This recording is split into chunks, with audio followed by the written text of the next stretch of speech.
Hollywood has given us something along with this great holiday of Halloween. And in that experience,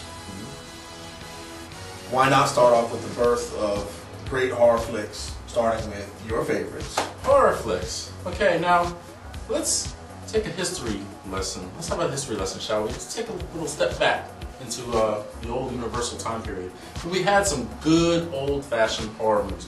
The originators that came out. We're talking way before the Jasons and the Freddys and everybody else that's your regular horror film person that you root for instead of run from.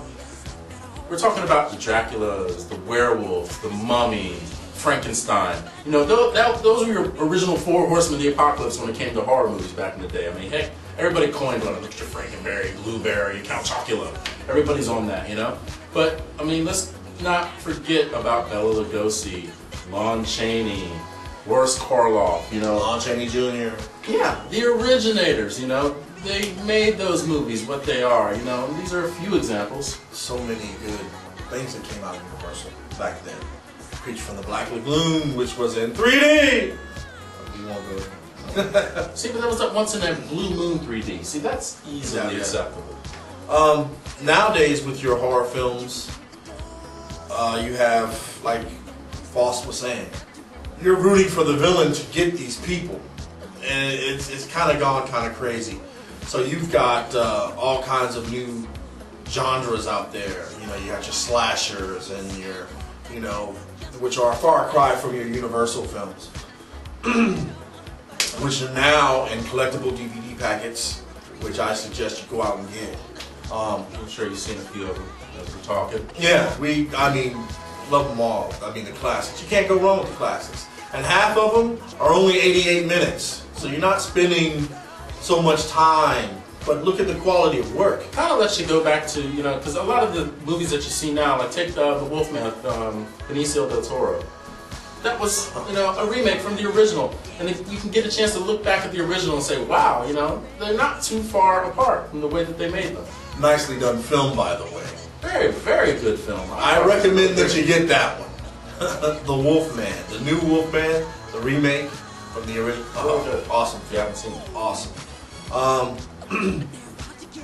Which kind of brings me to another point when you talk about your Bela Lugosi's and your vampires. Lately we've been getting this trend, and we're not really going to touch too much on this topic because I've got a show just for you Twilighters. I'm going to have a guest on my show. We felt it was only female guest talking about Twilight. That's right, you said it, I said it. Female guest, Twilight. We're not here to bash Twilight. We're just here to bring the light and shimmer and glimmer for you.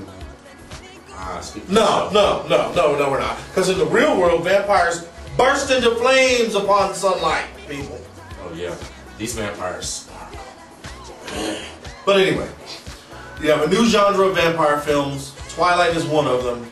Vampire Diaries is another one. Awesome series. You want to see something good and something that totally doesn't suck? Vampire Diaries. Alright?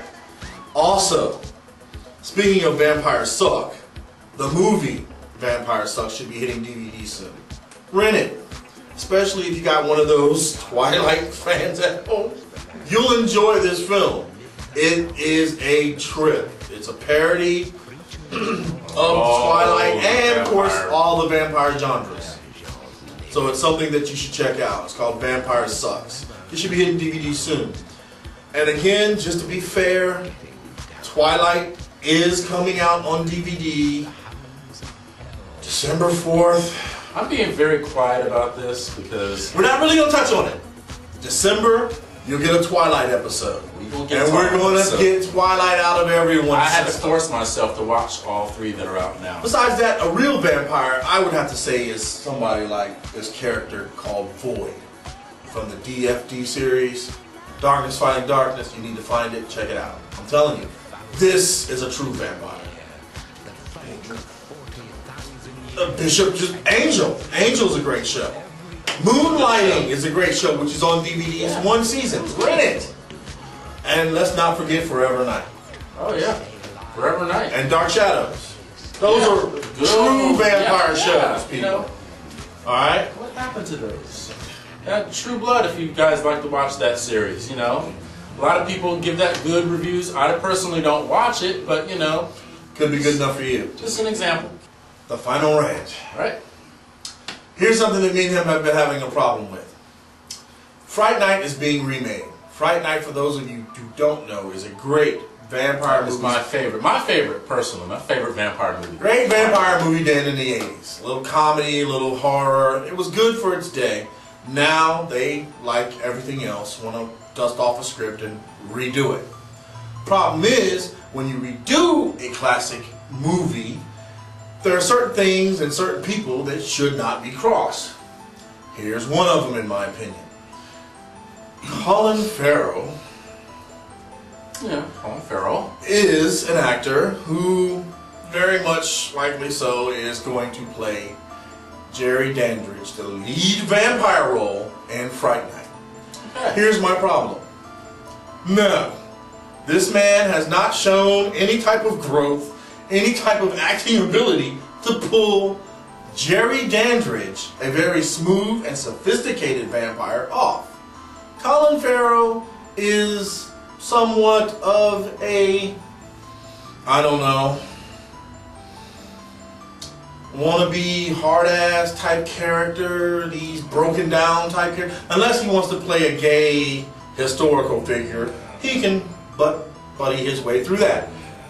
As Jerry Dandridge, there's no way he can pull this off. I'm sorry. He just doesn't even have the style for it. This is a stylish role. Not something that should be handed over to somebody like him. No. All right. I think that this man is going to do a great job. I'm a fan of Colin. I love his acting abilities. You know, he's such a good actor that, I mean, most of his movies that he's been in, all of them, you know, he takes away that accent that he has. It is such a strong Irish accent that, you know, you can barely understand what he's talking about when he's speaking for real. Not to mention all of his movies that he's been in, everything from SWAT. Come on, you had your minute. I mean to tell you. Does that make that a chance to what? His accent? He can't pull it off. Give me something solid. Give me something solid. Give me something solid he was in? No, not something he was solid he was in. I give you something. Alexander.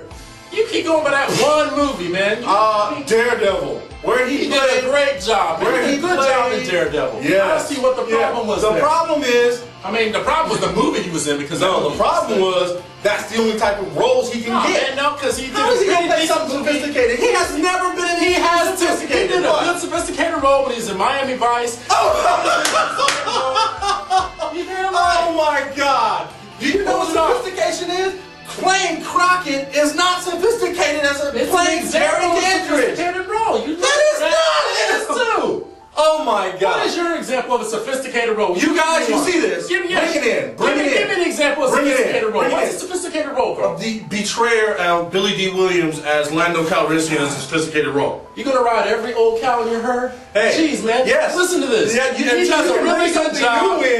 Until you can bring something new in with something. Telling you everything he's done. Yes, you're telling me everything he's done, but you're not giving me anything with any substance that he's done. He's got a lot of good substance in everything that he's done, man. I mean, he's got a lot. Minority Report. Minority Report. He did a great job. As a what?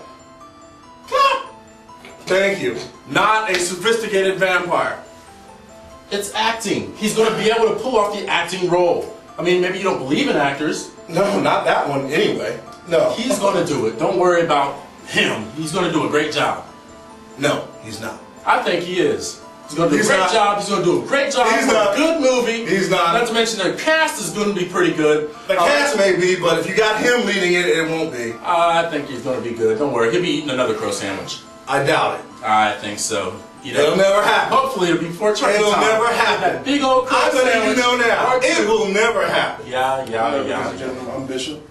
First officer of the Virginia Beach chapter of the USS Victory. I'm here on the Rant to talk about something that's near and dear to my heart, Star Trek. The one show in particular that I'm here to talk about is Deep Space Nine, and how Rick Berman and the powers that be at Paramount Studios tried to get rid of Avery Brooks, the captain of the show, and how the show left him to be with the prophets and not to come back to be with his family, and how something like how Voyager was 77 years from home, they made it back. All the other Star Trek shows always had a happy ending. Why did Deep Space Nine not have the happy ending that it should have had? But anyway, that's just something that I wanted to get off my chest. I wanted to tell you people about. But at the same time, I'm here on the rant. They let me speak to you guys and express my rant to you.